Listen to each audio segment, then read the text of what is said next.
Selamat datang para sahabat Satria Nusantara. Selamat berjumpa kembali. Kali ini kita akan membahas sejarah penaklukan Wangsa atau dinasti Syailendra ke Madagaskar dan perang orang Nusantara melawan bangsa Arab.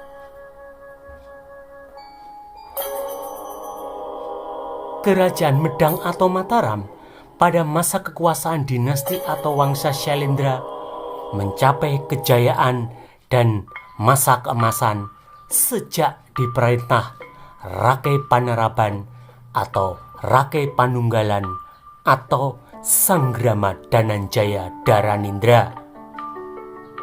Rakai Panaraban juga disebut Permata Wangsa Syailendra. Pada masa kekuasaan Rakai Panaraban atau Rakai Panunggalan, Kerajaan Medang atau Mataram memiliki wilayah yang luas meliputi Jawa, Sumatera, Semenanjung Malaya, Thailand Selatan, Kalimantan, Sulawesi, Filipina, Champa, Kamboja, hingga sebagian Vietnam yang termasuk wilayah kekuasaan Kerajaan Funan. Kebijaksanaan ekspansi wilayah ke Asia Tenggara pada masa Rakai Panaraban dilakukan dalam rangka mengklaim semua wilayah yang pernah dikuasai oleh Wangsa atau dinasti Warman, mulai dari wilayah Kerajaan Funan, Chanla, Khmer, Martapura atau Kutai di Nusa Barune atau Kalimantan, Sriwijaya, hingga Tarumanegara. Dinasti atau Wangsa Syailendra berhasil merebut kekuasaan Raja Mataram atau Medang Sanjaya.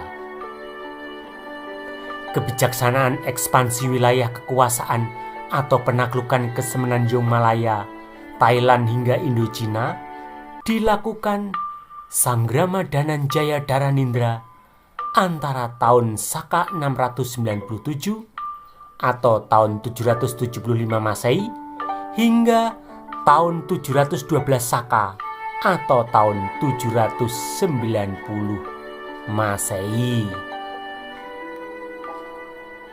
Pada tahun Saka 722 atau sekitar tahun 800 Masehi, Rakai Panaraban atau Rakai Panunggalan memperluas wilayah pengaruh dengan menjalin kerjasama dan persahabatan dengan kerajaan Nan Sarunai di Nusa Barunai atau Kalimantan. Pusat pemerintahan kerajaan Nan Sarunai berada di tepi Sungai Barito, Kalimantan Selatan. Kerajaan Nan Sarunai adalah kerajaan yang dipimpin oleh orang Dayak Maanyan. Untuk mempererat persahabatan, maka Rakai Panaraban atau Rakai Panunggalan menikahkan seorang pangeran kerajaan Medang dengan putri kerajaan Nan Sarunai.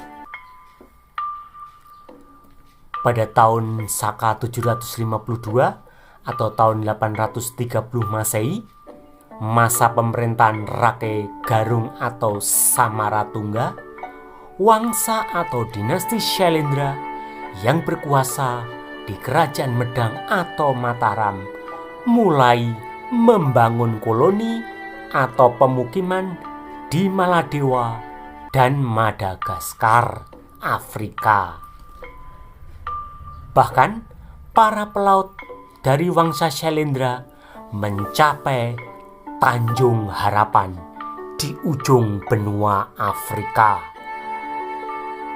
Pada masa kekuasaan Rakai Garung atau Samaratungga inilah Kerajaan Medang atau Mataram membeli dan mengirimkan 30 perempuan Dayak Maanyan dari Kerajaan Nan Sarunai untuk dibawa ke Madagaskar guna memenuhi kebutuhan para prajurit Kerajaan Medang atau Mataram yang membangun pemukiman di Madagaskar.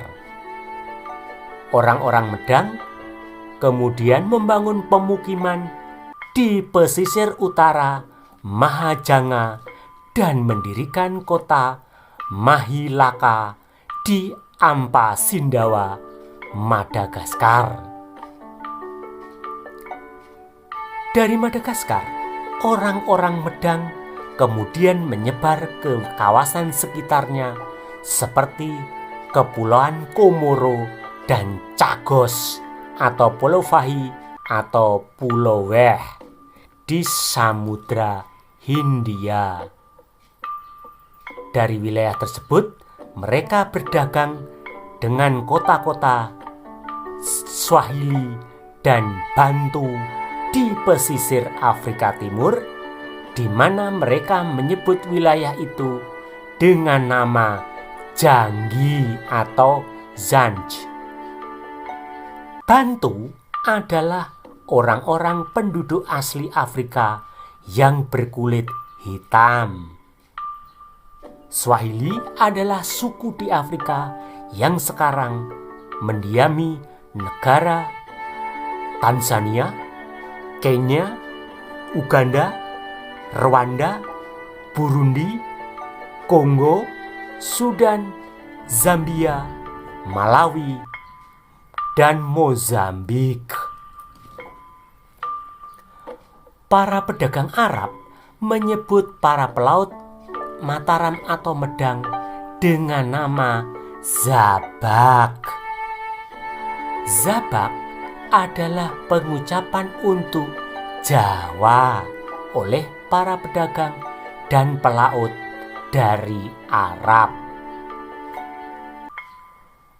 Orang-orang Medang atau Mataram mengincar para budak Afrika sebagai komoditas perdagangan strategis yang mampu menghasilkan keuntungan sangat besar. Orang-orang Medang di Madagaskar berupaya menduduki Kepulauan Komoro dan kota-kota yang dihuni orang-orang Bantu Afrika. Orang-orang Medang menyebut wilayah Madagaskar dengan nama Madayin atau Malagasi. Orang-orang Medang atau Mataram kemudian membangun peradaban di Madagaskar dengan bercocok tanam padi, mengembangkan teknik penempaan besi, membuat kapal cadik sebagai sarana transportasi dari Jawa ke Madagaskar dan pulau-pulau sekitarnya, serta juga memperkenalkan musik gamelan. Orang-orang Jawa juga mulai membangun koloni di Kepulauan Komoro di pantai utara Mozambik. Mereka menanam padi, kapas, kacang hijau yang merupakan tanaman yang dibawa dari Jawa. Di Komoro dan Madagaskar, orang-orang Mataram atau Medang menanam berbagai macam tanaman yang dibawa dari kampung halamannya atau tanah leluhurnya di Jawa. Berdasarkan penelitian yang dipublikasikan oleh jurnal Proceedings of the Royal Society, menyebutkan bahwa nenek moyang penduduk Madagaskar adalah orang Nusantara atau Indonesia.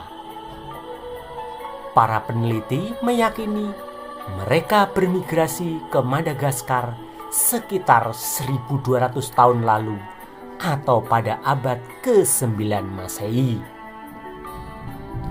Berdasarkan penelitian DNA mitokondria, suku pribumi Malagasi atau Madagaskar dapat dirunut silsilah mereka kepada 30 perempuan perintis yang berlayar dari Nusantara ke Madagaskar.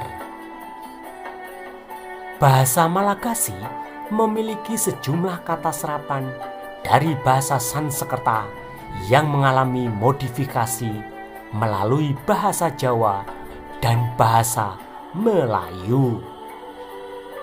90% kosakata dalam bahasa Malagasy berasal dari bahasa Dayak Maanyan dan 10% kosakata dari bahasa Sabaki yang merupakan bahasa Bantu orang Swahili Afrika. Bahasa Malagasy merupakan rumpun bahasa Austronesia yang sudah bercampur dengan bahasa Sanskerta. Beberapa kata bahasa Melayu digunakan oleh penduduk Madagaskar. Di antaranya adalah penggunaan kata selamat. Orang-orang Dayak Maanyan dan orang-orang Swahili di Afrika Timur melakukan kawin mawin. Mereka mendiami Madagaskar dan Kepulauan Komoro sejak abad ke-9. Persentase keturunan Dayak Maanyan berkisar antara 37 hingga 64% di Madagaskar. Sedangkan persentase keturunan Dayak Maanyan di Komoro sekitar 20%. Keturunan Dayak Maanyan sekarang mendiami wilayah Merina di Madagaskar. Merina berada di dataran tinggi yang merupakan bagian terbesar etnis Malagasy yang mencapai sekitar 26% total penduduk. Merina berasal dari pengucapan Maanyan karena orang-orang Merina leluhurnya berasal dari Dayak Maanyan, Kalimantan. Bahasa Malagasy termasuk rumpun bahasa Austronesia yang berasal dari Dayak Maanyan yang berasal dari wilayah Barito Tenggara, Kalimantan Selatan. Bahasa Malagasy di Madagaskar dibagi menjadi dua. Malagasy Timur digunakan di sebelah timur hutan dan dataran tinggi, termasuk di antaranya dialek Merina di Antananarivo. Sedangkan Malagasy Barat digunakan di wilayah pesisir barat, di antaranya adalah Sakalava. Sakalava berasal dari kata Saka Java yang artinya orang-orang Saka yang datang dari Jawa. Bahasa Malagasy berasal dari bahasa Barito Tenggara, yaitu orang-orang Dayak Maanyan dengan meminjam banyak kata dari Jawa dan Melayu. Namun di Madagaskar ada dua pengecualian minor, yakni di desa-desa pantai barat seperti Makoa, di mana orang-orang berbicara dalam bahasa Bantu Mozambik, dan Pulau Nosibe yang berbicara dalam bahasa Swahili. Bahasa Afrika digunakan di pantai barat laut, sedangkan bahasa Melayu digunakan di pantai bagian lain di Madagaskar. Orang-orang Dayak Maanyan kemudian membentuk etnis pribumi di Madagaskar bersama orang Jawa, yakni di Merina dan di Betsileo. Namun mereka memiliki dialek yang berbeda. Orang Dayak Maanyan dibawa ke Madagaskar untuk dijadikan budak pada masa kerajaan Medang, masa kekuasaan Wangsa atau dinasti Shailendra. Dalam relief Candi Borobudur menunjukkan perahu layar yang digunakan oleh leluhur Nusantara sejak abad ke-8. Perahu-perahu Cadik adalah sarana transportasi orang-orang Medang atau Mataram hingga ke Kepulauan Madagaskar dan Komoro dalam rangka kepentingan perdagangan. Candi Borobudur adalah candi yang dibangun oleh Wangsa atau dinasti Shailendra pada masa Raja Samaratungga hingga Pramodawardhani. Madagaskar saat ini terbagi menjadi 6 provinsi otonomi. 1. Antananarivo. 2. Antsiranana. 3. Vianarantsoa. 4. Mahajanga. 5. Toamasina. 6. Toliara. Wilayah Afrika seperti Swahili hingga Mozambik di masa lalu menjadi pelabuhan perdagangan di mana para pelaut dan pedagang Arab, Persia, Cina, Hindustan atau India, dan Jawa datang melakukan aktivitas perdagangan. Di pantai Tanzania, yakni di kota Rapta, merupakan tempat perdagangan antara Raja Yaman dan para pedagang Romawi. Sementara di kota Opone yang terletak di tanduk Afrika merupakan pasar untuk jual beli budak yang sangat terkenal. Selain jual beli budak, Opone memperdagangkan cangkang kura-kura.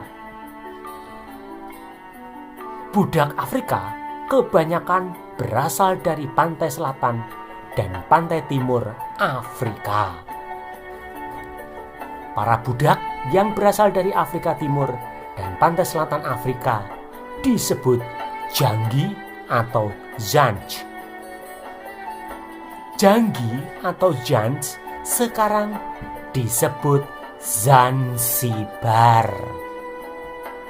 Pulau Pemba yang pernah menjadi pasar budak terkenal sekarang termasuk wilayah negara Tanzania.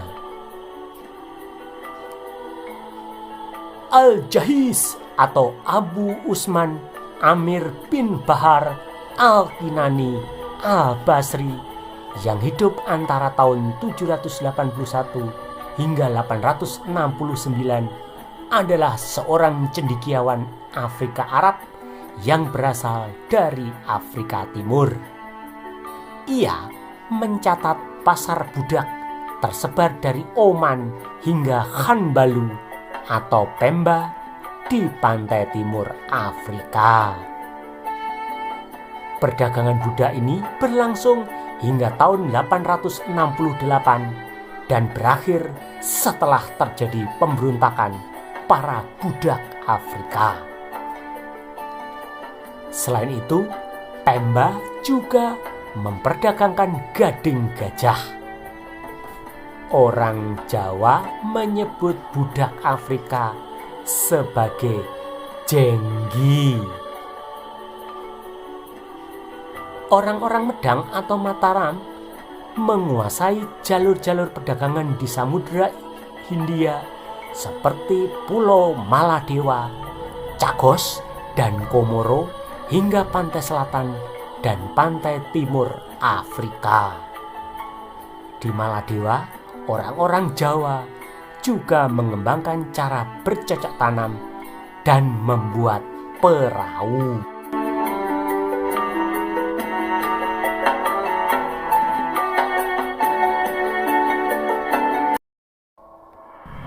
perang kerajaan Sriwijaya melawan bangsa Arab.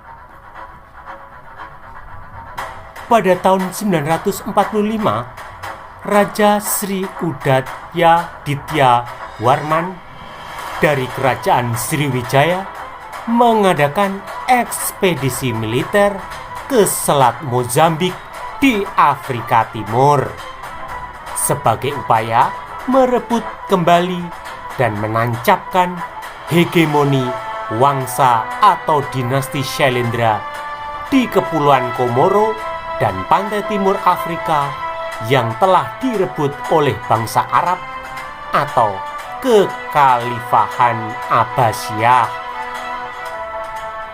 Saudagar dan pelaut Arab melaporkan adanya serangan dari sebuah negara maritim besar di timur jauh terhadap pulau-pulau di Selat Mozambik. Mereka dilaporkan datang membawa armada sejumlah 1.000 kapal. Setelah melalui perjalanan mengarungi samudra selama kurang lebih 1 tahun, kapal-kapal Cadik dengan kekuatan sekitar 10.000 pasukan kerajaan Sriwijaya melabrak pasukan Kekhalifahan Abbasiyah yang menguasai Kepulauan Komoro. Kepulauan Komoro pada saat itu adalah pasar budak yang memperjualbelikan budak-budak Zangi atau Jenggi yang dikuasai dinasti atau Wangsa Syailendra, namun telah direbut oleh pasukan Islam dari Kekhalifahan Abbasiyah. Armada Sriwijaya melakukan pengepungan di Kepulauan Komoro dan terlibat pertempuran sengit dengan pasukan Islam, namun mereka gagal menaklukkan benteng Kanbaluh atau Kanbala yang menjadi pusat pertahanan orang Arab Kekhalifahan Abbasiyah di Zanzibar, Tanzania. Meskipun demikian, mereka sempat menduduki sebagian Kepulauan Komoro selama beberapa periode, sebelum akhirnya memutuskan untuk mundur kembali ke Madagaskar dan Sriwijaya. Ekspedisi kerajaan Sriwijaya dan orang-orang Madagaskar ke pesisir Afrika Timur berakhir pada tahun 946.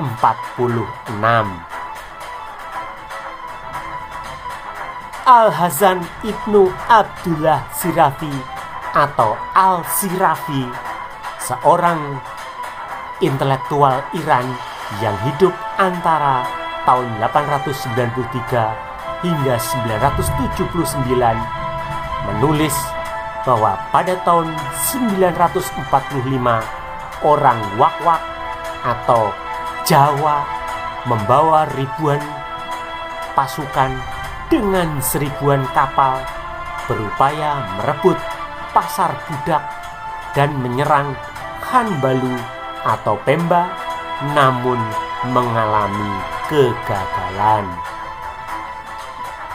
Kerajaan Sriwijaya melakukan penyerbuan ke Komoro dalam rangka merebut wilayah yang memperjualbelikan budak pada masa kekuasaan Khalifah Al-Mustaqfi Billah atau Abdul Allah dari dinasti Abbasiyah yang berkuasa antara tahun 944 hingga 946. Kekuasaan dinasti Abbasiyah saat itu sedang melemah akibat konflik internal dan menguatnya Kekhalifahan Fatimiyah di Kairo, Mesir. Kesempatan ini dipergunakan oleh kerajaan Sriwijaya guna merebut Komoro dari tangan pasukan Islam. Orang-orang Sriwijaya tetap disebut wak-wak oleh orang Arab karena baik Sriwijaya maupun Medang atau Mataram sama-sama dikuasai Wangsa Syailendra. Dalam ensiklopedia Al-Umari abad ke-14 tercatat bahwa Raja Sribuza atau Sriwijaya berperang melawan Raja atau Zanzibar yang terletak di Afrika Timur. Pantai Zans Afrika Timur mampu menghasilkan emas, gading, dan budak sebagai komoditas perdagangan. Ekspansi kerajaan Sriwijaya ke Afrika Timur menyebabkan terjadinya perbedaan bahasa Swahili dan bahasa Komorian. Di Komoro terjadi pertemuan antara orang-orang Bantu Afrika dan orang Medang serta Sriwijaya dari Wangsa Syailendra, menyebabkan terjadinya perpaduan budaya yang disebut Dembeni. Komoro terletak di penghujung utara selat Mozambik di antara Madagaskar dan Mozambik. Orang-orang Nusantara di Kepulauan Komoro mengembangkan kerajinan pembuatan tembikar. Mereka juga membawa alat musik gambang atau gamelan dan membawa tanaman-tanaman dari Jawa seperti pisang, ubi, dan talas. Orang-orang Jawa mendiami Pulau Njawani dan Pulau Mayotte di Kepulauan Komoro. Disebut Pulau Njawani karena pulau tersebut dihuni oleh orang Jawa dan dinamai sesuai tempat asal-usul leluhurnya, yakni Jawa. Sementara di Mayotte, orang Jawa menanam pohon kelapa, pisang, pohon sukun, pepaya, dan pohon mangga. Orang-orang keturunan Jawa di Komoro menggunakan bahasa Kibusi. Bahasa Kibusi dibagi menjadi dua dialek, yakni bahasa Kibusi Kisa Kalava dan yang dekat kekerabatan dengan bahasa Sakalava Malagasi, dan bahasa Kibusi Kian Talausi yang dekat dengan bahasa Kian Talautras Malagasi. Di Mahilaka yang terletak di barat laut Madagaskar, orang-orang Jawa mengembangkan kerajinan tembikar. Dalam istilah orang Arab Persia, mereka menyebut wak-wak untuk menyebut penduduk Pulau Jawa, Madagaskar, dan pantai Sofala.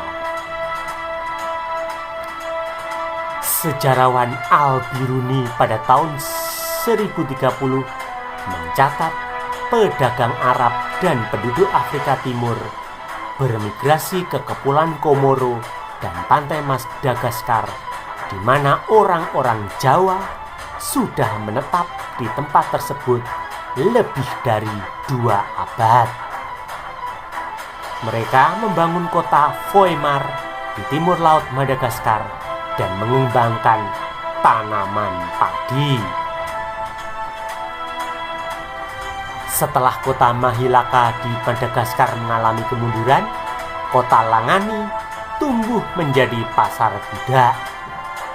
Para pedagang dan pelaut Arab memperdagangkan budak dan ternak hingga ke pegunungan Malagasi. kegagalan merebut Kepulauan Komoro dari orang Arab pada tahun 945 hingga 946 berhasil ditebus oleh Raja Andrianam Poinimerina pada tahun 1793.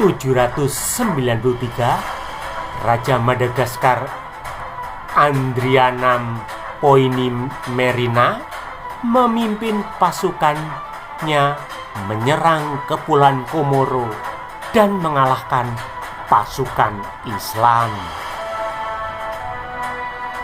Pasukan kerajaan Merina mengambil penduduk Komoro untuk dijadikan dan dijual sebagai budak. Setelah kegagalan tahun 946, pada tahun 1793, orang-orang Madagaskar keturunan Nusantara berhasil mendepak orang-orang Arab yang merupakan musuh bebuyutan mereka sejak abad ke-10 Masehi. Penyerangan ini dilakukan karena Kepulauan Komoro sejak abad ke-9 Masehi adalah milik orang-orang Malagasy atau Madagaskar, namun telah direbut dan diduduki oleh orang-orang Arab. Di Komoro pada tahun 1865, sekitar 40% penduduknya adalah para budak. Pada abad ke-19, orang-orang Gujarati, keturunan Wangsa atau dinasti Warman, memperkenalkan Hindu, Wisnu atau Vaishnava ke Madagaskar melalui migrasi orang-orang Saurashtra. Banyak orang Hindu di Madagaskar berbicara dalam bahasa Gujarati yang berasal dari India. Wangsa Shailendra leluhurnya berasal dari Gujarat atau Dwarka atau Saurashtra yang merupakan keturunan Krishna atau Narayana dari dinasti Kanha. Demikianlah sejarah penaklukan Wangsa atau dinasti Shailendra ke Madagaskar pada masa kekuasaan Maharaja Samaratungga atau Rakai Garung di kerajaan Mataram atau Medang, hingga serangan kepada pasukan Islam yang dilakukan oleh Raja Sri Udaya Dityawarman dari kerajaan Sriwijaya. Jangan lupa untuk like, memberikan komentar, men-share, dan men-subscribe channel ini. Anda juga dapat memberikan masukan, saran, dan usulan untuk pembahasan video-video selanjutnya. Sampai jumpa dengan video-video berikutnya. Salam dari admin Satria Nusantara.